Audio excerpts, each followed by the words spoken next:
ఇంట్లో ఉన్న బంగారాన్ని విడిపించి ఆ రోజు ఆన్లైన్ రేటుకే మేము కొంటాం. Sharma gold company. నమస్తే, వెల్కమ్ టు సుమన్ టీవీ. నేను గిరిజ. సాధారణంగా కుజదోష సమస్యలు కానీ, కాలసర్ప దోషాలు, లేదంటే వివాహ సమస్యలు, అలాగే సంతాన సమస్యలు, సో వీటన్నిటికీ కూడా సుబ్రహ్మణ్య షష్ఠి రోజు స్వామివారిని ఆరాధిస్తే సమస్యలన్నీ తొలగిపోతాయని అంటూ ఉంటారు.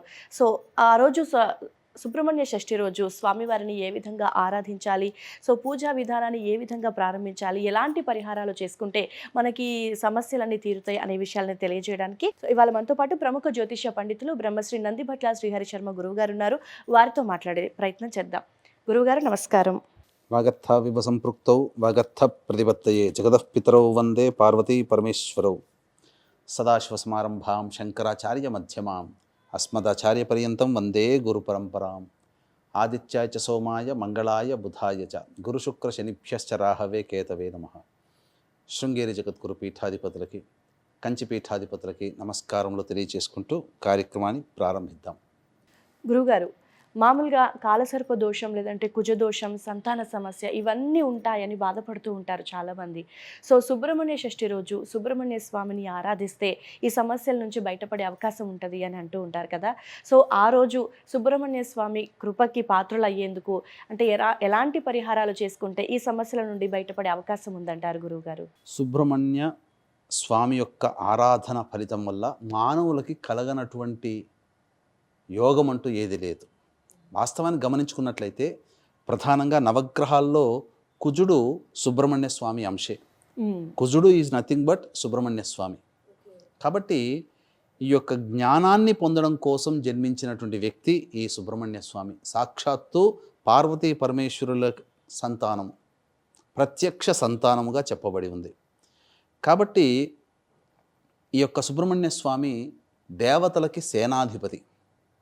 కాబట్టి ఈ సుబ్రహ్మణ్య స్వామిని ఆరాధన చేయడం వల్ల ఎవరెవరికి ఎటువంటి సమస్యలు తొలగిపోతాయంటే ముఖ్యంగా పిల్లల్లో ఆటిజం అనేటువంటిది ఉంటుంది.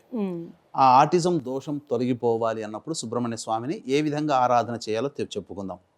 ముందుగా సమస్యల గురించి చెప్పుకుందాం. ఈ సమస్యలన్నీ కూడా పరిహారం చేసుకోవాలంటే ఏ విధంగా ఆరాధన పద్ధతులు చేయాలో మనం ఆ సుబ్రహ్మణ్య షష్ఠి రోజున ప్రత్యేకించి చేయడం వల్ల సత్ఫలితాలు అతి శీఘ్రంగా కలుగుతాయి. కుజదోషం ఉన్నవాళ్ళు, కాలసర్పదోషం ఉన్నవాళ్ళు, సంతానపరంగా దోషం ఉన్నటువంటి వాళ్ళు, పురుషుల్లో స్త్రీలలో, అలాగే ఈ సంబంధించినటువంటి ఉద్యోగ సమస్యలు, రుణ సమస్యలు, ఆస్తి తగాదాలు, ఇలాంటి అనేక రకాలైనటువంటి సమస్యలతో బాధపడేటువంటి వాళ్ళకందరికీ కూడా ఈ డిసెంబర్ 6వ తారీఖు రోజున సుబ్రహ్మణ్య షష్ఠి శనివారం అయింది. కాబట్టి ఆ రోజున ఇంకొక ప్రత్యేకత కూడా చాలా ఉంది. ఎందుకంటే ఇటువంటి అరుదైనటువంటి రోజు మళ్ళీ మళ్ళీ మనకు రావాలంటే చాలా సందర్భాల్లో అంత తొందరగా రాదమ్మా. కాబట్టి ఈ షష్ఠి తిథి మరి ఒక ప్రత్యేకమైనటువంటి కలిసి వచ్చినటువంటి రోజు ఈ 2024 మార్గశిర మాసంలో వచ్చే సుబ్రహ్మణ్య షష్ఠి డిసెంబర్ 6వ తారీఖు రోజున అద్భుతమైన రోజుగా చెప్పబడవచ్చు. అయితే సమస్యలు ఎట్లాంటివి ఏ విధంగా వస్తాయంటే కాలసర్పదోషంలో ఎవరు జన్మించినా వాళ్ళకి ఏమి ఇబ్బందిగా భయపడాల్సినటువంటి అవసరం కూడా లేదండి. ఈ కాలసర్పదోషంలో ఏ రోజుల్లో పుడితే కాలసర్పదోషమో వీడియో కూడా చేసాం మనం. కాబట్టి ఆ రోజున చూసుకోవచ్చు. ఇప్పుడు 86 నుంచి 96 మధ్యలో పుట్టిన ఎవ్వరికీ కూడా కాలసర్పదోషము లేదు. ఇప్పుడు మోస్ట్ ఎలిజిబుల్, మ్యారేజ్కి ఎలిజిబుల్ అయినటువంటి అబ్బాయిలు కానీ అమ్మాయిలు కానీ 86 నుంచి 96 మధ్యలో ఉన్నారు. కాబట్టి వాళ్ళు ఆ 86 నుంచి 96 మధ్యలో జన్మించిన ఎవ్వరికీ కూడా కాలసర్పదోషం లేదు. అయితే కాలసర్పదోషం వల్ల ఎటువంటి ఇబ్బందులు కలుగుతాయి? ప్రతిదీ ఆలస్యం అవుతుంది, విజయం ఆలస్యం, అవకాశాలు ఆలస్యం, అన్నీ నోటి దాకా వచ్చి వెనక్కి వెళ్ళిపోతుంటాయి. కాబట్టి ఇటువంటి కాలసర్పదోష నివారణకి ఆ రోజున ఏం చేసుకోవాలి? కుజదోషం ఎవరి జాతకంలోనైతే జన్మలగ్నం నుంచి, చంద్రలగ్నం నుంచి, శుక్రలగ్నం నుంచి 1, 4, 7, 8, 12 స్థానాల్లో కుజుడుంటే 2వ స్థానంలో కూడా కుజదోషం. దానివల్ల ప్రయత్నాలు, వివాహ ప్రయత్నాల్లో ఆటంకాలు, అంతే తప్ప వివాహం కాకపోవడం అంటూ ఏమీ ఉండదు. ఇక అయిన తర్వాత సంతానపరమైన దోషం ఎవరి జాతకంలోనైతే కుజుడు సంతాన స్థానంలో కానీ సంతాన స్థానం మీద ప్రభావం చూపుతాడో వాళ్ళకి ఎటువంటి సమస్యలు వస్తాయంటే పురుషుడికైతే శరీరంలోనే మృతకణాలు ఉంటాయి, డెడ్ సెల్స్ అంటారు. అందుకని డాక్టర్ల దగ్గరికి వెళ్ళినప్పుడు దానికి ట్రీట్మెంట్ తీసుకొని పొందవచ్చు. ఈ డెడ్ సెల్స్ని అందించేది కూడా కుజగ్రహ ప్రభావం వల్లనే కలుగుతాయి. జాతకంలో చెప్పేయచ్చు, జాతకం చూడగానే ఆ పురుషుడి శరీరంలో డెడ్ సెల్స్ ఉంటాయి.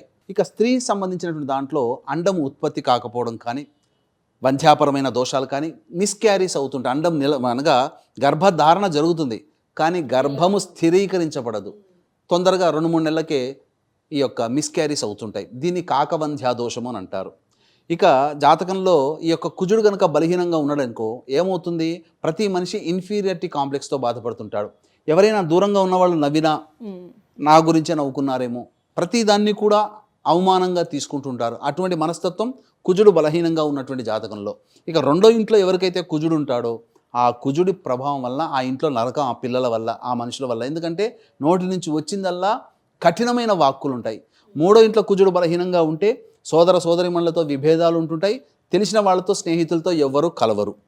అటువంటిది. నాలుగో ఇంట్లో తల్లి సౌఖ్యం ఉండదు, ఇంట్లో ప్రశాంతత ఉండదు, ఎప్పుడూ తరచూ యాక్సిడెంట్స్కి గురవుతాయి. అంటే మన శరీరంలో నుంచి ఉన్నటువంటి అంతర్గతంగా ఉన్న రక్తము భూమి పుత్రుడు కుజుడు కాబట్టి ఎప్పుడైతే భూమిని రక్తం తడిపే స్థితి ఉంటుందో అటువంటి వాళ్ళ జాతకాల్లో తరచూ యాక్సిడెంట్స్ అవుతూ ఉంటుంటాయి. ఆపరేషన్స్ జరుగుతున్నా, ఎప్పుడు ఆపరేషన్స్ అవుతున్నా కుజగ్రహ ప్రభావం. ఇక 5వ స్థానం సంతానం, జ్ఞానం కూడా చెప్పబడి ఉంది. కాబట్టి ఏ సమయానికి ఎప్పుడు ఏ పని చేయాలో తెలియదు. ఇక 6వ స్థానంలో కుజుడు దోషంగా ఉన్నట్లయితే జన్మలగ్నం నుంచి రుణగ్రస్తులు అవుతారు, శత్రువులు ఎక్కువగా ఉంటుంటారు. 7వ స్థానంలో ఉంటే భాగస్వామ్య వ్యాపారాలు బాగుండవు, దంపతుల మధ్య విభేదాలు ఉంటాయి. 8వ స్థానంలో ఉంటే తరచూ ఆపరేషన్స్ జరుగుతుండడం. 9వ స్థానంలో కుజుడు బలహీనంగా దోషంగా ఉన్నట్లయితే తండ్రితో విభేదాలు ఉంటాయి, ఆస్తి తగాదాలు వారసత్వ తగాదాలు ఎక్కువగా ఉంటాయి. 10వ స్థానంలో కుజుడు బలహీనంగా ఉన్నట్లయితే 10వ స్థానాన్ని కుజుడు ప్రభావితం చేస్తుంటే ఒక ఉద్యోగంలో ఎప్పుడూ ఒక చోట స్థిరంగా ఉండరు. ప్రతి 6-7 నెలలకోసారి లేదా సంవత్సరంకోసారి ఉద్యోగంలో మార్పులు ఉంటుంటాయి. నిర్ణయాల్ని త్వరగా తీసుకుంటాడు. 11వ స్థానంలో కుజుడు దోషంగా ఉంటే తల్లితరపు బంధువులతో ఇబ్బందులు. 12వ స్థానంలో ఉన్నాడంటే అధిక ఖర్చు, రూపాయి సంపాదన 10 రూపాయలు ఖర్చు అన్నట్టుగా ఉంటుందమ్మా. ఈ విధంగా కుజుడు జన్మలగ్నం నుంచి 12 భావాల్లో దోషంగా ఉన్నప్పుడు జరిగేటువంటి పరిణామాలు. ఇక సంబంధించినటువంటిది చూసుకున్నట్లయితే ఈ కుజుని యొక్క ప్రభావం వలన ఇలాంటి సమస్యలు తరచుగా వస్తుంటాయి. కాబట్టి ఈ కుజుని యొక్క అనుగ్రహం పొందడం కోసం కుజునికి అధిష్టాన దేవత అయినటువంటి సుబ్రహ్మణ్య స్వామి జయంతి అయినటువంటి ఈ మార్గశిర మాసం షష్ఠి తిథి రోజున కొన్ని పరిహారాలు పాటించుకున్నట్లయితే, ముఖ్యంగా ఎటువంటి సమస్యలతోనంటే సొరియాసిస్తో బాధపడుతుంటుంటారు. బొల్లి, శ్వేత కుష్టు వ్యాధి అని అంటారు. బొల్లి అంటారు, అంటే చర్మము తెల్లగా మారిపోవడం, అలాగే చుండ్రు రావడం, ఎక్కువగా ఈ చర్మ సంబంధమైనటువంటి అలర్జీతో బాధపడుతూ ఉంటుంటారు. వాటన్నిటికీ కూడాను కుజగ్రహ ప్రభావమే. అలాగే రక్త సంబంధమైనటువంటి రక్తము సరిగ్గా లేకపోవడం కానీ, రక్త సంబంధమైనటువంటి రోగాలు వస్తుంటాయి కదా దోషాలతో, వాటన్నిటికీ కూడాను కుజుడు బలహీనంగా ఉండడం జన్మజాతకంలోనే. కాబట్టి మనం వైద్యం తీసుకోవాలి. మన అనారోగ్య సమస్యలు వచ్చినప్పుడు వైద్యుని సంప్రదించాలి.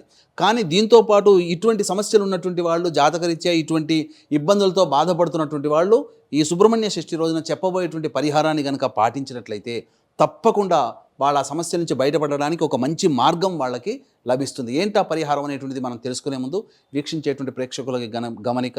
ఈ యొక్క దత్త జయంతి సందర్భంగా మహామహిమాన్వితమైనటువంటి సుప్రసిద్ధ కాశీ క్షేత్రంలో డిసెంబర్ 15వ తారీఖు రోజున జాతకరీత్యా కలుగు విద్య, వివాహ, ఉద్యోగ, దాంపత్య, సంతాన, అనారోగ్య, విదేశీయాన సమస్యల నివారణకి గోచారరీత్యా వృషభ, మిథున, కర్కాటక, సింహతుల, వృశ్చిక, మకర, కుంభమీన రాశుల్లో జన్మించిన వారికి శనిదోష పరిహారార్థమై సర్వదోష నివారణ పూజల హోమాలు 17,500 రూపాయలకి డిసెంబర్ 15వ తారీఖు రోజున చేయించడం జరుగుతుంది.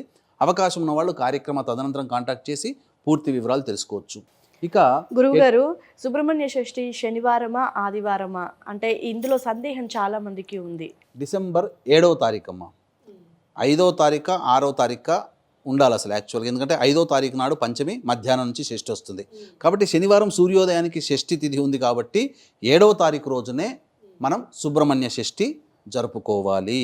కాబట్టి ఈ యొక్క డిసెంబర్ 7వ తారీఖు రోజున ఏం చేయాలి? పొద్దున్నే బ్రహ్మముహూర్త కాలంలో లేచి కాలకృత్యాదులు తీర్చుకొని ఉదయిస్తున్నటువంటి సూర్యునికి 3 సార్లు అర్ఘ్యమిచ్చి ఇంట్లో ఆవు నేతితో కానీ నువ్వుల నూనెతో కానీ దీపారాధన చేసి శివ సహస్రనామ పారాయణం లేదా లలితా సహస్రనామ పారాయణం చేసిన తర్వాత దేవాలయానికి వెళ్ళాలి. శివ పరివారం ఉన్నటువంటి దేవాలయానికి ముందుగా నవగ్రహాల చుట్టూ శివాయ నమః అంటూ 27 ప్రదక్షిణాలు చేసి ఆ యొక్క ముందుగా గణపతికి గరికతో అర్చన జరిపించి సుబ్రహ్మణ్య స్వామికి ఆవు పాలు, ఆవు నెయ్యి, తేనె ఈ మూడిటితో అభిషేకం జరిపించాలి. చలివిడి నైవేద్యంగా పెట్టాలి. గణపతికి బెల్లం ముక్క నైవేద్యంగా లేదా చెరుకు ముక్క నైవేద్యంగా పెట్టాలి. సుబ్రహ్మణ్య స్వామికి చలివిడి నైవేద్యంగా పెట్టాలి. తర్వాత విభూతి కలిపిన నీటితో కానీ లేదా విభూతితో కానీ ఈశ్వరునికి అభిషేకము, మారేడు దళాలతో అర్చన. అమ్మవారికి పసుపు కుంకుమలు కలిపిన నీటితో అభిషేకం కానీ పసుపు కుంకుమలతో అర్చన కానీ జరిపించుకోవాలి. తదనంతరం ఆ యొక్క ధ్వజస్తంభం దగ్గరికి వచ్చిన తర్వాత ఆ ధ్వజస్తంభం చుట్టూ, దేవాలయం చుట్టూ కూడా బలి పెట్టేటువంటి ప్రదేశాలు ఉంటాయి. ముఖ్యంగా ధ్వజస్తంభం దగ్గర 4 దిక్కుల్లో కొన్ని దిక్కుల్లో బలి పెట్టేటువంటి ప్రదేశాలు ఉంటాయి. కాబట్టి అప్పుడు ఏం చేయాలనంటే గళ్ళ ఉప్పు, తోక మిరియాలు మరియు ఈ యొక్క మిశ్రి అంటారు లేదా పటిక బెల్లం అంటారు, వీటిని కచాపిచ్చిగా దంచి 1 టీ స్పూను ఆ బలి ప్రదేశం పెట్టేటువంటి ఆ బలి సమర్పణ చేసే ప్రదేశంలో 1 టీ స్పూను, దేవాలయంలో చుట్టుపక్కల మిగతా ఇతర భాగాల్లో బలి పెట్టేటువంటి ప్రదేశంలో పెట్టేసేసి ఇంటికి వచ్చేసేసాలి. ఈ విధంగా చేసి 8 మంగళవారాలు గనక ఈ సుబ్రహ్మణ్య షష్ఠి రోజున ప్రారంభించి 8 మంగళవారాలు ఎవరైతే ఈ యొక్క సంబంధించినటువంటి విధానాన్ని ఆచరిస్తారో వాళ్ళకి సంపూర్ణమైనటువంటి సుబ్రహ్మణ్య స్వామి యొక్క అనుగ్రహం కలిగి వాళ్ళు ఎదుర్కొనేటువంటి, ఇప్పుడు ముందలగా మనం కార్యక్రమం ప్రథమంలో ఎటువంటి సమస్యలు అంటూ చెప్పుకుంటూ వచ్చామో ఆ సమస్యలన్నిటికీ పరిష్కార మార్గం దొరుకుతుంది అని చెప్పడంలో ఏమాత్రం సందేహం లేదు. అవకాశం ఉంటే దత్త జయంతి డిసెంబర్ 15వ తారీఖు రోజున కాశీక్షేత్రంలో మా ఆధ్వర్యంలో జరిగే సర్వదోష నివారణ పూజల హోమాల్లో మీ గోత్రనామాదులు కూడా నమోదు చేసుకోవచ్చు.